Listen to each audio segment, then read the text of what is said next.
Bismillahirrahmanirrahim. Meneruskan konstruksi ayat ya. Misalnya begini, Anda jangan langsung menyalahkan Nabi Adam. Saya ini sering kampanye untuk membela Nabi Adam, karena banyak kiai yang cerita Nabi Adam itu salah melulu. Nanti kan kita di surga kan nggak perlu ngajukan kredit,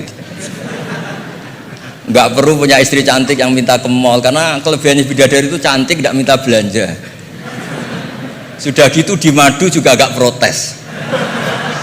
Tapi kalau di dunia itu sudah minta belanja, di madu protes. Nah, jadi tapi kenapa Nabi Adam akhirnya keluar dari surga dan kita menyalahkan hanya demi kepentingan supaya tadi punya istri cantik, tidak minta uang apa belanja dan boleh dipoligami mau maksudnya. Di konstruksi ayat itu tidak ditampakkan, tapi semua ahli tafsir tahu. Misalnya fadallahuma bihurur, setan menipu Adam dan Hawa dengan curang. Hurur itu nipu. Jadi kalau ngaji nipu itu mulai dulu itu ya gurunya setan itu. Jadi Nabi Adam itu di surga dengan penuh limpahan anugerah. Buah apa saja ada, makanan apa saja ada, enggak bayar. Tempat mewah leg juga enggak bayar. Kalau Anda di hotel leg sedikit aja bayarnya minta ampun. Akhirnya setan itu pura-pura nangis terseduh-seduh. Akhirnya Nabi Adam menghampiri. Kenapa kamu nangis? Saya ini iba sama kamu, kasihan. Nikmat begini nikmat, pada akhirnya Anda ini mati, karena Anda manusia pasti mati. Kasihan sudah senikmat ini kemudian Anda mati. Pura-pura nangis, jadi lama ya nangis, acting itu. Akhirnya Nabi Adam tanya, lalu solusinya gimana? Terus setan tinggal numpangi. Hal adulluka ala syajaratil khuldi wa mulkil la yafla. Kamu mau tak kasih vitamin, makan pohon khuldi, nanti kalau kamu makan itu terus abadi. Jadi terus setan, Nabi Adam mulai ragu ya, tapi Allah melarang saya makan pohon khuldi itu, syajaratul khuldi itu. Kamu tidak usah cari tafsirnya, itu anggur apa ketela apa duren, itu namanya orang kurang penggawean itu gak penting. Ketika Allah tidak menjelaskan detail itu berarti detailnya itu tidak penting. Kamu sok penting nyari itu apa ya? Allah saja tidak menjelaskan, kok kamu yang manusia mau menjelaskan.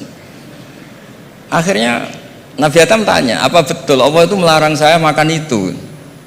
Terus Allah cerita, wa qasamahuma inni lakuma laminan nasihin. Terus setan itu cerita, demi Allah saya tahu info terbaru bahwa sekarang nggak apa-apa. Jadi hukum terbaru itu.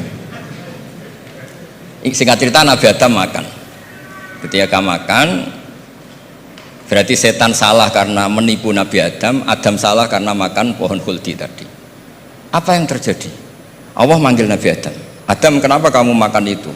Bukankah pohon-pohon yang lain, buah-buah yang lain itu cukup? Kenapa kamu makan yang saya larang itu? Terus jawab Nabi Adam ini yang unik, yang kita harus bela Nabi Adam ila yaumil qiyamah.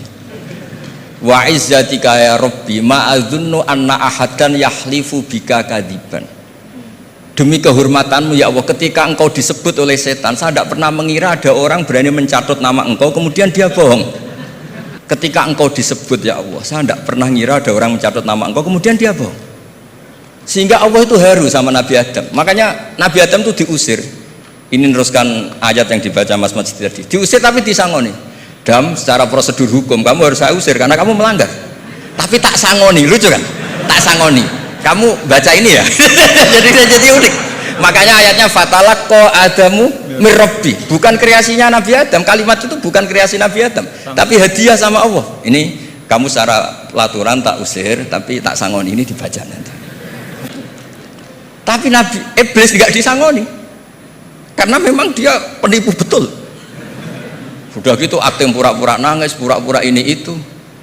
Jadi benar-benar penipu ulung. Makanya sekarang pun kalau penipu itu memang harus sopan, harus nangis. Itu cara untuk itu. Karena sanatnya penipuan memang begitu, sanat awalnya memang begitu. Pura-pura nangis terus pura-pura itu. Jadi itu memang cara paling efektif untuk apa? Nipu. Ada sanatnya. Ada sanatnya. Nah, lalu kenapa ada hadis mangqala la ilaha illallah dakhalal jannah? Ini terakhir terus nanti Mas Masdi ngendikan terus doai sekalian. Perintah Sohibul Bait, bukan permintaan, perintah. Perintah itu bukan berarti tidak sopan. Memang bahasa Indonesia itu gitu. Permohonan itu mesti diabaikan. Kalau perintah itu agak tegas, bukan masalah. Jadi begini, saya ulang lagi konstruksi ya, konstruksi ayat fadallahuma bihurur. Kenapa mangqala la ilaha dakhalal jannah? Itu unik. Kalau kita baca hadis, ada orang itu pendosa, salahnya sudah minta ampun, sama Allah dipanggil. Ini hadis musnad, riwayat Musnad Ahmad dan banyak riwayat yang lain. Dipanggil, fulan kamu kesini. Kamu lihat itu apa? Bok Gusti. Berapa? 99. Per bok itu maddul basar. Sepanjang mata melihat itu isinya dokumen kesalahan dia. Jadi nggak kayak yang di pengadilan itu hanya beberapa tumpuk. Itu sepanjang dia lihat itu kesalahannya dia. Sepanjang dia melihat. Sudah gitu jumlahnya 99. Ya dia putus asa, dia tidak akan masuk surga. Kemudian sama Allah, sudah kamu tenang saja. Diambilkan bok kecil, kecil sekali, paling sak bok jam tangannya. Dah, innaka lan tuzlamal yaum, kamu tidak akan terdolimi. Kenapa Gusti? Ini kamu punya kebaikan ini kecil sekali. Ya apa efeknya Gusti? Kan nggak ngefek kesalahan seperti itu. Kemudian bandingannya hanya kebaikan sekecil itu. Udah kamu tenang aja. Setelah ditimbang, box 99 yang jumlahnya maddul basar kira-kira 3 kilo sama satu wadah jam kecil. Ternyata setelah ditimbang itu menang yang 1 jam kecil. Karena isinya la ilaha illallah.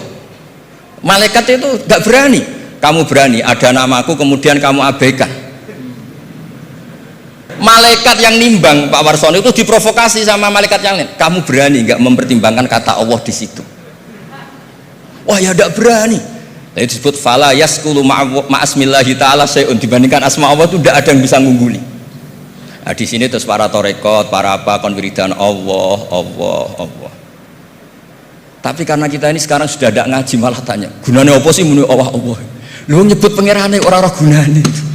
Oh ini sedang nyebut Tuhannya, kok kamu tanya gunanya apa? Kamu tak kasih uang aja tidak pernah tanya gunanya uang ini apa?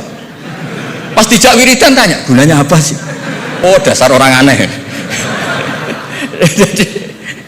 jadi logis. Lah Nabi Adam juga sama, ketika disebut asma Allah itu nggak mikir yang lain. Apa setan itu penipu apa enggak, sudah grogi yang manggil Allah langsung. Nah, makanya saya mohon kenapa kita memahami mangkana akhiru kalamihi Allah la ilaha illallah dakhalal jannah. Karena dengan itu malaikat gak berani macam-macam. Jadi nanti kalau Anda ketemu malaikat tukang hisab, ayo silahkan abaikan nama Allah. Kalau kamu berani berarti tidak malaikatnya Allah. Masa namanya Allah gak dipertimbangkan? Apalagi ini asmane Allah. Nah, makanya Nabi ngendikan fato satis sijilat wasakula ismuwah. Kemudian bok kesalahan tadi jomplang kalah. Kemudian yang menang hanya asmanya Allah Subhanahu wa taala. Makanya terus disebut sudah Nabi ketika tanya amal apa paling baik ya Rasulullah, gini dzikrullah fisirri wal alan gini-gini. Dan kamu mati dan kamu hidup walisanu katorbun, kamu harus selalu ingat Allah taala. Nah, kalau sampean tanya kenapa itu menjadi penting, karena tadi malaikat tidak akan memperbandingkan Allah dengan yang lainnya. Makanya ketika ulama-ulama sufi, kalau kamu habis salah istighfar, nanti di sohifah kamu akan ditulis habis salah, salah. Terus di belakang ditulis, tapi setelah itu dia bilang astagfirullahaladzim. Nanti malaikat tinggal aja kamu teror, kamu mempertimbangkan Allah apa yang itu. Ini tak ajarin, kalau tepak ya kamu didengar, kalau tidak malah digebuki, tidak tahu saya. Tapi itu ijazah resmi ini hari ini, hadisnya akurat. Ijazah. Gak ngotot mawon, kau nak kesuwen kepinteran nyanyi kulo. Assalamualaikum warahmatullahi wabarakatuh.